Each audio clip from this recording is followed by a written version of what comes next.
आदाब। Straight line में आप सभी लोगों का स्वागत है। पहले अगस्त 5 के बाद अगस्त 5 के दिन हुए फैसलों की मार उसने टैक्सी वालों की कमर तोड़ के रख दी। उसके बाद जब थोड़ा सा इन टैक्सी वालों को लगा कि शायद अब हालात ठीक होंगे और अब दोबारा से कारोबार शुरू होगा, तो मार्च 10, हालांकि 24 से लॉकडाउन शुरू हुआ, लेकिन मार्च का महीना शुरू होते ही कोविड-19 ने यूँ समझ लीजिए क़यामत गिरा दी है टैक्सी वालों के ऊपर। स्पेशल टैक्सी स्टैंड जम्मू में ठीक JKTDC के सामने है। ये टूरिस्ट टैक्सी स्टैंड है और यहाँ पर मेरे साथ हैं मैनेजर अश्विनी कुमार जी। अश्विनी जी, बहुत बहुत स्वागत है आपका। सबसे पहले आपसे ये जानना चाहूँगा कि पहले अगस्त 5 को जो फैसला किया गया उसकी मार आपने झेली, और उसके बाद जो ही थोड़ा सा नवंबर के बाद हालात ठीक हुए और लगने लगा कि अब सब ठीक हो जाएगा और कारोबार ठीक से चलेगा, मार्च के महीने से ये कोरोना की मार, जानना चाहूँगा आज आपके टैक्सी स्टैंड की पोजीशन क्या है? देखिए सर, इस आज की डेट में तो टैक्सी स्टैंड की बहुत ख़राब पोजीशन है, क्योंकि गवर्नमेंट ने अभी वो किया जी, गवर्नमेंट ने तो अपने नोटिफिकेशन जारी कर दिया जी, टैक्सी में 1-2 आदमी ले जा सकते हैं, लेकिन वो आदमी हम लाएंगे कहाँ से 2 आदमी? जब तक ट्रेनें नहीं चलेंगी, ट्रेनें भी बंद हैं और ऊपर से फ्लाइट भी बंद है। जब ट्रेनें चलेंगी, फ्लाइटें आएंगी, फिर भी हमें थोड़ी उम्मीद होगी कोई आएगा, इक्का दुक्का आएगा तो चलो फिर हम उसको बिठाएंगे। तो फिर लेकिन अभी तक तो वो पॉसिबल नहीं है, अभी दिख नहीं रहा। पता नहीं 1 महीना लगता, 2 महीने लगते हैं, 6 महीने लगते हैं।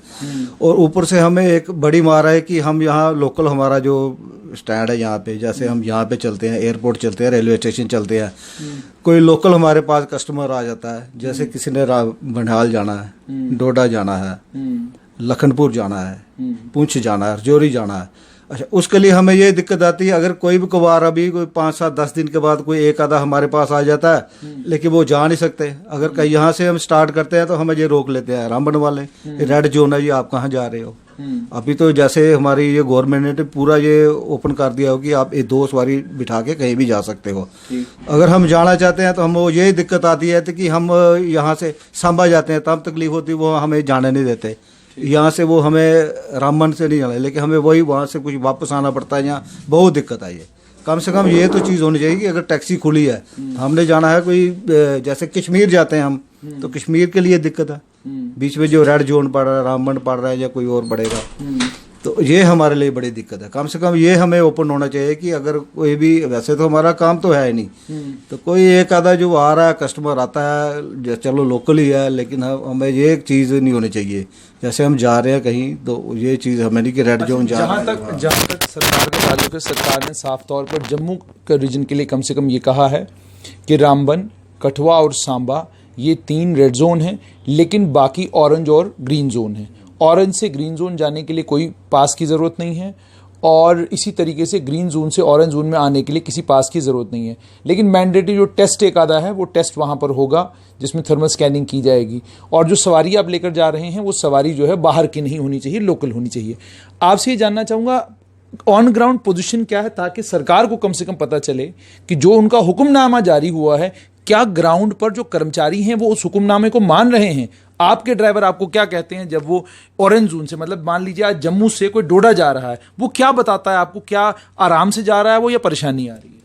सर वही मैं बता रहा हूँ ना, जैसे वो परेशानी आ रही, जैसे डोडा जा रहा है या किसी ने भी जाना है, लेकिन जो जैसे ऑरेंज जोन में कहीं जाते हैं, ऑरेंज टू ऑरेंज जा रहे हैं या कहीं भी जा रहे हैं, हमें कोई दिक्कत नहीं है। लेकिन हम जब वापस आते हैं ना, खाली हमारे पीछे 1-2 ड्राइवर गए हैं, लेकिन उन्होंने वापस आते उनको तो वो तंग करते हैं, आप कहाँ से आ रहे हो जी, क्या है बताओ, अपना नाम बताओ, डिटेल बताओ, कौन से एरिया से आ रहे हो, कौन से एरिया से जा रहे हो। चलो वो भी हम समझते ठीक है, लेकिन अगर हम यहाँ से जा रहे हैं जम्मू जैसे ऑरेंज जोन से ग्रीन जोन जा रहे हैं, तो कम से कम वहाँ की हमें रुकावट नहीं होनी चाहिए ना। लेकिन रुकावट हो रही है, हाँ, जो अपना उनका गवर्नमेंट की फॉर्मेलिटी है वो कहीं भी आप पूरी कर ले, लेकिन रुकावटें दिक्कत आती है हमें। वो सुनने में ये भी आ रहा है पास भी मांगे जा रहे हैं कि पास बताइए डीसी का। वही पास मांगते हैं ना, अगर पास है तो आप जा सकते हैं, नहीं तो नहीं। लेकिन डीसी साहब ने तो पास देने बंद कर दिए। वो कह रहे हैं कि ना तो ऑरेंज जोन के लिए पास की जरूरत है, अपना ग्रीन जोन के लिए पास की जरूरत है। बहुत सारे ड्राइवर कम्युनिटी के लोग जो मुझे देख रहे हैं, सुन रहे हैं, सरकार का ऑर्डर है, चीफ सेक्रेटरी BVR सुब्रमण्यम के ऑर्डर के मुताबिक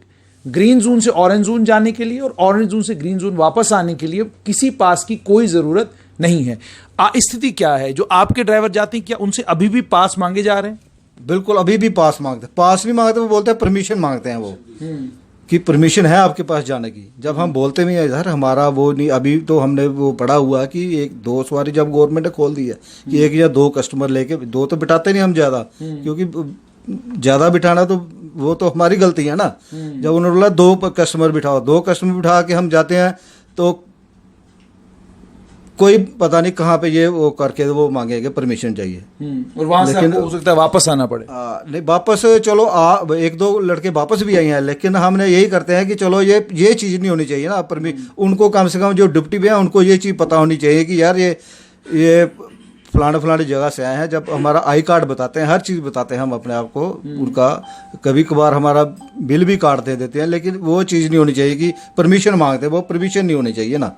परमिशन चलो परमिशन होता है इंटरस्टेट जा रहे हैं हम, ठीक, या बिल्कुल इंटरस्टेट जा रहे हैं, पंजाब जा रहे हैं, दिल्ली जा रहे हैं और कहीं जा रहे हैं, यहाँ से लगा लियो ज़्यादा से ज़्यादा हम कश्मीर तक भी जा रहे हैं। चलो सोचते हैं चलो कश्मीर वो भी एरिया वो ठीक नहीं है तो वहाँ तक। एक चीज़ और जानना चाहूँगा आपसे कि जो जितने भी ड्राइवर परिवार हैं आप उनसे बखूबी वाकिफ़ होंगे, पहले 5 अगस्त के बाद से लेकर आज के दिन तक किस तरीके से क्या ज़िंदगी जीना आसान रहा है? क्योंकि बड़ा आसान नहीं है कहना जी कोई बात नहीं जी 4-5 हज़ार रुपये में भी ज़िंदगी चल जाती है, 500 रुपये में भी चल जाती है, बड़ा राशन लोगों ने बांट दिया जी, क्या ऐसे ही लोग झूठ बोल रहे हैं, आराम से लोग रह रहे हैं। पोजीशन क्या है? पोजीशन साहब हमारा तो जो क्या कहते हैं ट्रांसपोर्ट का एरिया जो है ना, ये बिजनेस, ये तो 5 अगस्त को जब ये हुआ था ना यहाँ पे वो 370 वाला, तो तब से बंद पड़ा है। उसके बाद नवंबर दिसंबर में थोड़ा सा हमारा वैष्णो देवी यात्रा थोड़ी सी चली थी, क्योंकि वो सर्दियाँ होती हैं, उन दिनों भी इतना टूरिस्ट होता नहीं है, पर वो थोड़ा सा चलता है, तो उसमें भी लिहाजा हमारा जो तो बहुत हमारा जितनी भी कमाई होती है वो तो गाड़ी का डॉक्यूमेंट टोकन भरना है जी, इंश्योरेंस 20-25 हज़ार रुपया इंश्योरेंस हो गई है, ठीक है ना, वो भरना है। घर चलाने को तो छोड़ ही दीजिए आप, घर तो वो तो है ही जैसे कि वो घर वाले तो ऐसे मरे हुए हैं ना, वो उनको छोड़ दीजिए आप। क्या मैं ऐसे कहूँ कि कर्जे के ऊपर ही घर चल रहा है क्या? मैं ये बिल्कुल कर्जे के ऊपर, क्योंकि सबसे पहले हमने देखना है अपना गाड़ी का फिटनेस। जब गाड़ी का फिटनेस होता है जो कुछ बचता है तो उसमें तो हमारा ये महीना, क्योंकि बच्चों की फीसें देनी है, उसके बाद सब कुछ जानते हैं सभी लोग कि क्या क्या खर्चा होता है घर का, हर चीज़ का, लेकिन वो हमारा बिल्कुल नहीं पूरा हो रहा। उसके बाद ये कोविड-19 वाला, कोविड-19 के अभी बैठे हुए हैं, गवर्नमेंट ने दे दिए 500 रुपये बैंक में डाल दिया। अब मुझे ये बताइए 500 रुपया हमारे लिए तो 500 रुपया ही आया ना, बाकी वो 1000 रुपया जो भी डाला वो किसी किसान के उसमें गया या किसी के खाते में गया। हम लोगों के लिए पहले ये इनको पूछना है कि 500 रुपये में घर चलता है, 1 महीना चलता है, उसका दूसरे महीने फिर 500, 500 क्या करेंगे? गवर्नमेंट बोलती है लोन ले लो, लोन लेके तो वही हो गया ना, लोन लेके तो फिर रह गए पूरी उम्र इनके लिए। कम से लोन तो मुझे तो ऑलरेडी आप लोगों ने लिए हुए हैं, वैसे लोन तो ऑलरेडी वैसे भी चल रहे हैं, वो नहीं खत्म हो रहे, क्योंकि उनकी किस्तें हैं 2-2, 3-3 महीने की अभी किस्तें ड्यू हो गई हैं। चलो गवर्नमेंट ने अभी थोड़ा रिलैक्सेशन दी 2-3 महीने, लेकिन देना तो है ना बाद में, सूद समेत देना है, बैंक वाले तो छोड़ेंगे नहीं, ठीक है ना। इसलिए ये थोड़ी समस्या है कि इस टाइम इस दौरान कम से कम हमारा टैक्सी ड्राइवर है जो हमारा एसोसिएशन है, कम से कम उनको ज़्यादा नहीं, जैसे दिल्ली में केजरीवाल लगी है, लाओ जी फटाफट अपने लो डॉक्यूमेंट लाओ, लाइसेंस लो, 5-5 हज़ार रुपया 10-10 हज़ार रुपये, जो वो चीफ मिनिस्टर है उसने 1 मिनट में नहीं लगाया। तो हमारे इधर थोड़ी ऐसी सिस्टम है, ये कोई मरता पब्लिक मरने दीजिए। अच्छा एक चीज़ और आपसे जानना चाहूँगा, आपने बड़ी इंपॉर्टेंट बात करी, अभी इस समय जो है आपके जून का महीना जो है आने वाला है और ठीक 6-7 महीने बाद आपकी दोबारा से इंश्योरेंस ड्यू हो जाएगी, आपकी दोबारा से बाकी तमाम चीज़ें ड्यू हो जाएंगी। क्या आपको लगता है कि कोविड के इस कहर के बाद अगर ये जुलाई में खुलता है, अगस्त में खुलता है, क्या आप इतना पैसा कमा पाएंगे कि आप पूरी किस्तें भी ख़त्म कर सकें? क्योंकि मुझे लगता है बहुत सारे आप में से ड्राइवर ऐसे होंगे जिन्होंने प्राइवेट फाइनेंसरों से पैसा लिया होगा, और प्राइवेट फाइनेंसर क्या कोई ऐसी सुविधा दे रहा है वो भी कि 6 महीने तक आप मेरी किस्त ना दो? देखिए जो प्राइवेट फाइनेंसर है ना, वो तो कोई नहीं छोड़ता है। प्राइवेट फाइनेंसर जैसे 1 महीना उसका फ़ोन आ जाता है, ये हमारी इंस्टॉलमेंट ड्यू हो गई, हालांकि फिर रिपीटेड रिक्वेस्ट करने के बाद सर अभी काम नहीं है, लेकिन वो तो मानता नहीं है। और एक कर्जे के ऊपर हमें फिर दूसरा कर्जा करना पड़ता है कि दाएं बाएं से कहीं करके अगर हुआ आज दाएं बाएं पॉसिबल है? पॉसिबल आज टाइम तो दाएं बाएं भी पॉसिबल नहीं है, क्योंकि किसी के पास है नहीं, हमारे जैसे लोगों को देगा भी कौन, ठीक है ना। तो वो दूसरा कर्जा हमारे ऊपर, दूसरा एक तो वो बर्डन पड़ा हुआ है, और उसके बाद दूसरा बात ये है कि जो अभी जो क्या कहते हैं इसको, जो इसका टूरिस्ट खुलने का जो अभी तो कोई नहीं हमें लग रहा कि 2003 महीने में अगर खुलता भी है तो फिर भी और हमें लंबा सफ़र तय करना पड़ेगा कि हम अपने आप को कवर कर सकें। तो इसलिए मेरी यही गुजारिश है गवर्नमेंट से कि इसको थोड़ा सा हिसाब से करें कि हमारा जो ये जो आने वाले हैं ना महीने, क्योंकि ये तो हमारा चल रहा है, घर में बैठे हैं डकोए हैं तो चलो जैसा है कर रहे हैं, लेकिन जो आने वाले हैं जब खुलेगा, जब खुल जाएगा तो फिर सभी लोग हमसे वो आने वाले महीने हमारे लिए इससे और खतरनाक दिखाई दे रहे हैं। क्योंकि उस टाइम जो सभी बोलेंगे जी अब खुल गया है, अब लाओ पैसे, बैंक वाले तंग करेंगे, फाइनेंसर तंग करेंगे, तो वो हमारे लिए बड़ा मुश्किल है कि उसके लिए हमें लगता है कि हमें कुछ जीना ही मुश्किल इस हिसाब से ना हो रहा। वो ये जो आपका इंश्योरेंस महंगा हुआ है, थोड़ा सा उसके बारे में जानना चाहूँगा कि क्या कौन कौन सा ऐसा खर्चा है जो साल मार्च ख़त्म होते ही आपको नया हर साल करना पड़ता है? देखिए जी, हमारा जो हर साल जो नया खर्चा आ जाता है, एक तो पहले गाड़ी का हमारा ये टोकन आ जाता है, ठीक है ना, टोकन लगभग देखिए आजकल ऑनलाइन है, आजकल कोई पता नहीं होता। अगर ऑनलाइन जैसे जमा करवाते हैं ना, तो इस टाइम तो हमारे एक ड्राइवर बता रहे थे उसका 9600 उठा रहा था कंप्यूटर, 9600। जैसे कि पहले जब महंगा था, पहले 1500 से सीधा 9600, ठीक है। एक वो प्रॉब्लम है। दूसरा हमें आ जाता है जो पैसेंजर टैक्स होता है, वो भी देना ही है, पैसेंजर आए चाहे ना आए, वो टैक्स है। उसके बाद हमारा फिटनेस होता है गाड़ी का, हर साल फिटनेस करवाना पड़ता है गाड़ी को पूरा अपना तैयार व्यार करके, उसके बाद ये खर्चा आता है। उसके बाद हमारा एक इंश्योरेंस होता है, बड़ी जो मार होती है इंश्योरेंस की होती है। इंश्योरेंस जो 20, 22, 25, 30 हज़ार रुपया, जिन लोगों ने नई गाड़ियाँ डालें हैं, कहीं को तो 30,000 से भी ऊपर आ रहा है। जो बड़ी गाड़ी हमारी नई आजकल चली है इनोवा वगैरह, उसका 50-50 हज़ार तक इंश्योरेंस आ रहा है। हमें ये चीज़ें हमें कम से कम अब यहीं पर आपसे समझना चाहूँगा, मार्च 31, 2019 को पिछला साल आपका ख़त्म हुआ, अप्रैल मई में आपने ये पुरानी फॉर्मेलिटीज़ पूरी की होंगी, जून और जुलाई 4 ही महीने आपको मिले, और अगस्त से लेकर ठीक आज मार्च तक आपका पूरा ये साल जो है, मैं ये कहूँगा कि 3-4 महीने ही आपको, 5 महीने काम के मिले, और 7 महीने आपको काम करने का मौका ही नहीं मिला। उसके बावजूद क्या आपको नहीं लगता कि सरकार को जो पीछे ऑलरेडी आप इंश्योरेंस पे कर चुके हो उसमें कोई राहत देनी चाहिए? पीछे जो ऑलरेडी आप लाखों रुपया दे चुके हो उसमें किसी किस्म की कोई राहत आपको देनी चाहिए ताकि आपका आने वाला कल ठीक हो जाए? देखिए मेरे हिसाब से तो अगर हम राहत की बात करें, जो पिछला हमने दे चुके हैं उसमें राहत, तो मेरे हिसाब से राहत से भी जो पोजीशन है, राहत से भी कुछ नहीं होगा। हमें कम से कम ये वाले ना हमें माफ़ करनी चाहिए, कम से कम इंश्योरेंस। गवर्नमेंट ने देना तो कुछ नहीं हमें, वो छोड़ दीजिए, तो कम से कम हमारा जो गाड़ी वाला जो सिस्टम है, कम से कम ये माफ़ कर देना, ताकि जो टोकन माफ़ हो जाए, इंश्योरेंस माफ़ हो जाए, कम से कम 1 साल की हो जाए ये वाला। आपको क्या लगता है कब तक आपके पास जो आपको लगता है पर्यटक आएगा, टूरिस्ट आएगा, और क्या डोडा के रूट पर, राजौरी पुंछ के रूट पर, रामबन बानिहाल तक जाने वाले लोग, या यहाँ से कठुआ सांबा या दिल्ली जाने वाले लोग, ज़्यादा कौन से हैं? ज़्यादा ये वाले लोग हैं, ज़्यादा कश्मीर वाले लोग हैं? आप डिपेंडेंट किस पर ज़्यादा थे वो जानना चाहूँगा, ताकि थोड़ी समझ आ सके सरकार को भी कि किस रूट पर आपको परमिशन जल्दी चाहिए। देखिए सर, इस समय तो हमारा जो फिलहाल तो आ कोई नहीं रहा है, ना कोई कश्मीर के लिए, ना कहीं डोडा, किसी के लिए नहीं। इस वक्त तो बड़ा मुश्किल है। हाँ, जैसे अगर कोई खुलने वाला थोड़ा होता है कि कोई आना वाला स्टार्ट होता है, तो फिर हमें कम से कम हर जगह के लिए हमें जो चाहिए, पर कम से कम परमिशन ही वो हमें लो करनी चाहिए, क्योंकि टैक्सी ड्राइवर। ज़्यादा टूरिस्ट आपका कौन सी साइड का होता है? हमारा सर ज़्यादा कश्मीर का, डोडा भद्रवा साइड या राजौरी पुंछ साइड इस टाइम का हमारा कम होता है, क्योंकि हमारा ज़्यादा टूरिस्ट का काम है, टैक्सी कैब का हमारा है, कि हमारा लोकल में इतना नहीं चलता जितना हमारा बाहर का, क्योंकि हमारा दारोमदारी कश्मीर पे है, कटरा वैष्णो देवी होती है, ज़्यादा इनके ऊपर ही होता है जो ज़्यादा काम होता है।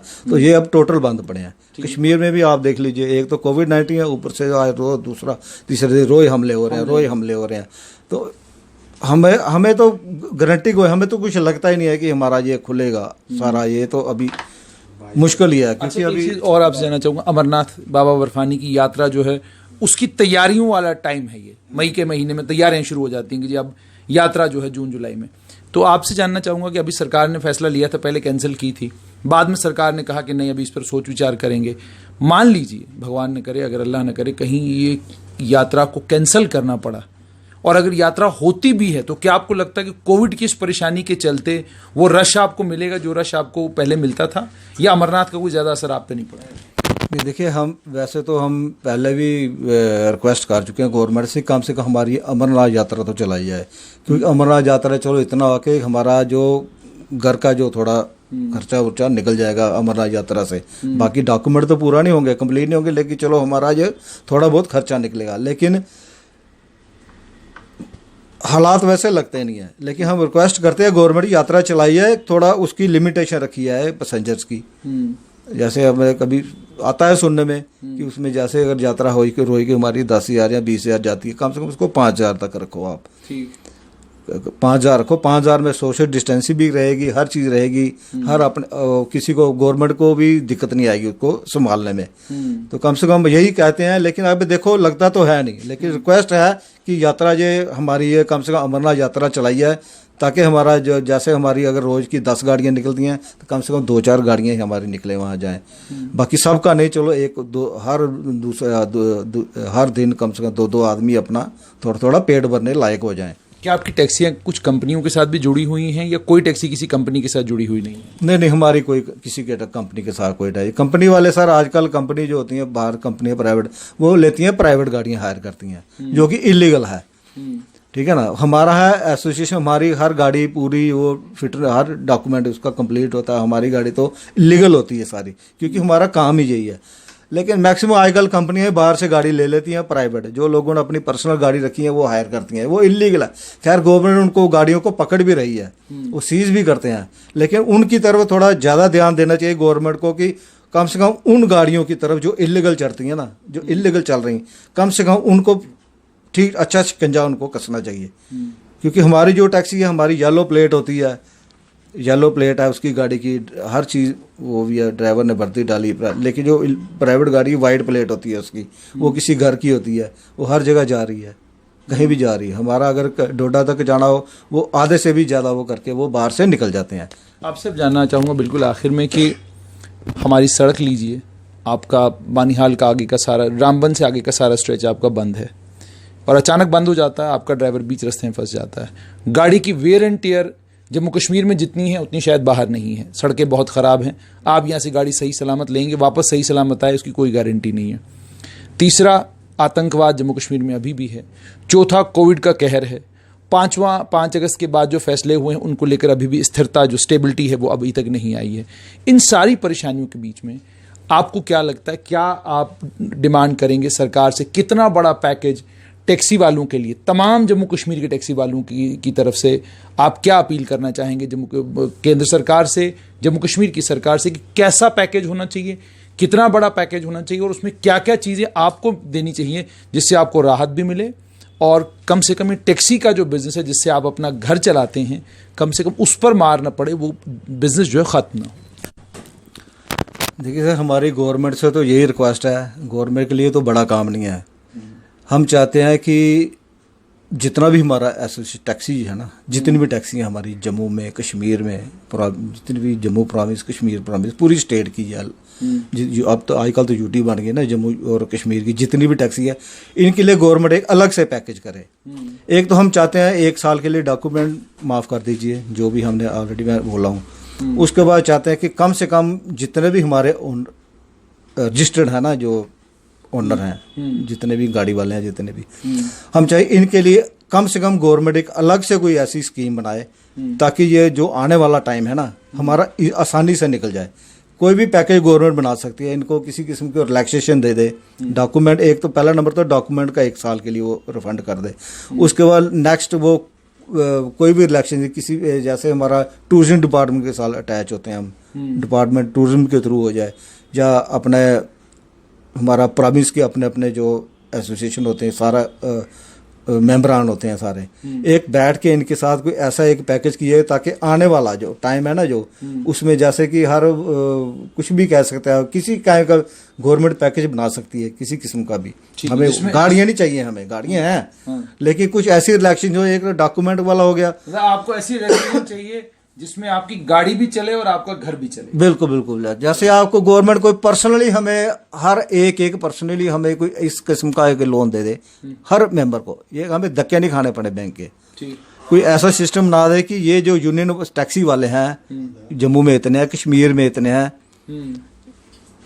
1000 हैं, 2000 हैं, 3000 हैं, इनको सबको इकट्ठा करके इनको इकट्ठा एक बना के इनका इस हिसाब से सिस्टम बना दिए, कम से कम आने वाले दिन 1 साल तक हमें लगता है कि टूरिस्ट का मुश्किल ही यहाँ पे आना। तो ये क्योंकि ये गवर्नमेंट हमारी जो टैक्सी वाली होती है ना, ये ट्रांसपोर्ट होती है, ये टूरिज्म की रीढ़ की हड्डी होती है। हमने हर कस्टमर को लेकर हर जगह जाना, कश्मीर जाते हैं हम, गुलमर्ग जाते हैं, पहलगाम जाते हैं, सोनमर्ग जाते हैं, वैष्णो देवी जाते हैं, बुढ़ा अमरनाथ, हर जगह हम जा रहे हैं। तो इसलिए हम चाहते हैं कि हमारा ये वाला टाइम गवर्नमेंट हमारा निकलवा दे, और उसके बाद तो गवर्नमेंट ने लेना ही है हमसे। ठीक है ना। बहुत बहुत शुक्रिया। तो आपने टैक्सी वालों की बात साफ तौर पर सुनी कि जम्मू और कश्मीर प्रोविंस, दोनों प्रोविंसों के टैक्सी वालों के लिए किसी ऐसे पैकेज की अनाउंसमेंट की जाए जिस पैकेज में कम से कम वो जो खर्चा टैक्सी वालों के ऊपर पड़ता है, चाहे वो इंश्योरेंस का हो, चाहे वो फिटनेस का हो, या बाकी जो कागजात पूरे करने के लिए खर्चे उनको पड़ते हैं, वो खर्चा उनको ना करना पड़े। ये बात भी सही है कि बहुत बड़ी तादाद में वो टैक्सी ओनर्स हैं जिन्होंने प्राइवेट फाइनेंसर से पैसे लिए हैं। प्राइवेट फाइनेंसर के ऊपर चूंकि वो तमाम कानून लागू नहीं होते जो कानून NBFCs पर, बैंक्स पर लागू होते हैं, उसके बावजूद शिकायतें ये भी मिल रही हैं कि बहुत सारी नॉन बैंकिंग फाइनेंशियल कंपनीज हैं जो अभी भी किस्तें काट रही हैं। यानी ग्राउंड पर हकीकत कुछ और है, सरकार के पास जो पहुंच रहा है वो कुछ और है, लेकिन इसके बीच में कहानी यह है कि 5 अगस्त से लेकर आज मई 2020 तक जम्मू कश्मीर के टैक्सी वाले परेशान हैं। रास्ता नजर नहीं आ रहा, हालात ऐसे बने हुए हैं कि इन हालात में इन्हें अपना आने वाला कल कुछ ज़्यादा सुहाना नज़र नहीं आ रहा। क्या सरकार इन टैक्सी वालों के बारे में सोचेगी, और क्या एक पैकेज सिर्फ और सिर्फ जम्मू और कश्मीर दोनों इन प्रोविंसों के टैक्सी वालों के लिए अनाउंस करेगी, इस पर हमारी नज़र रहेगी।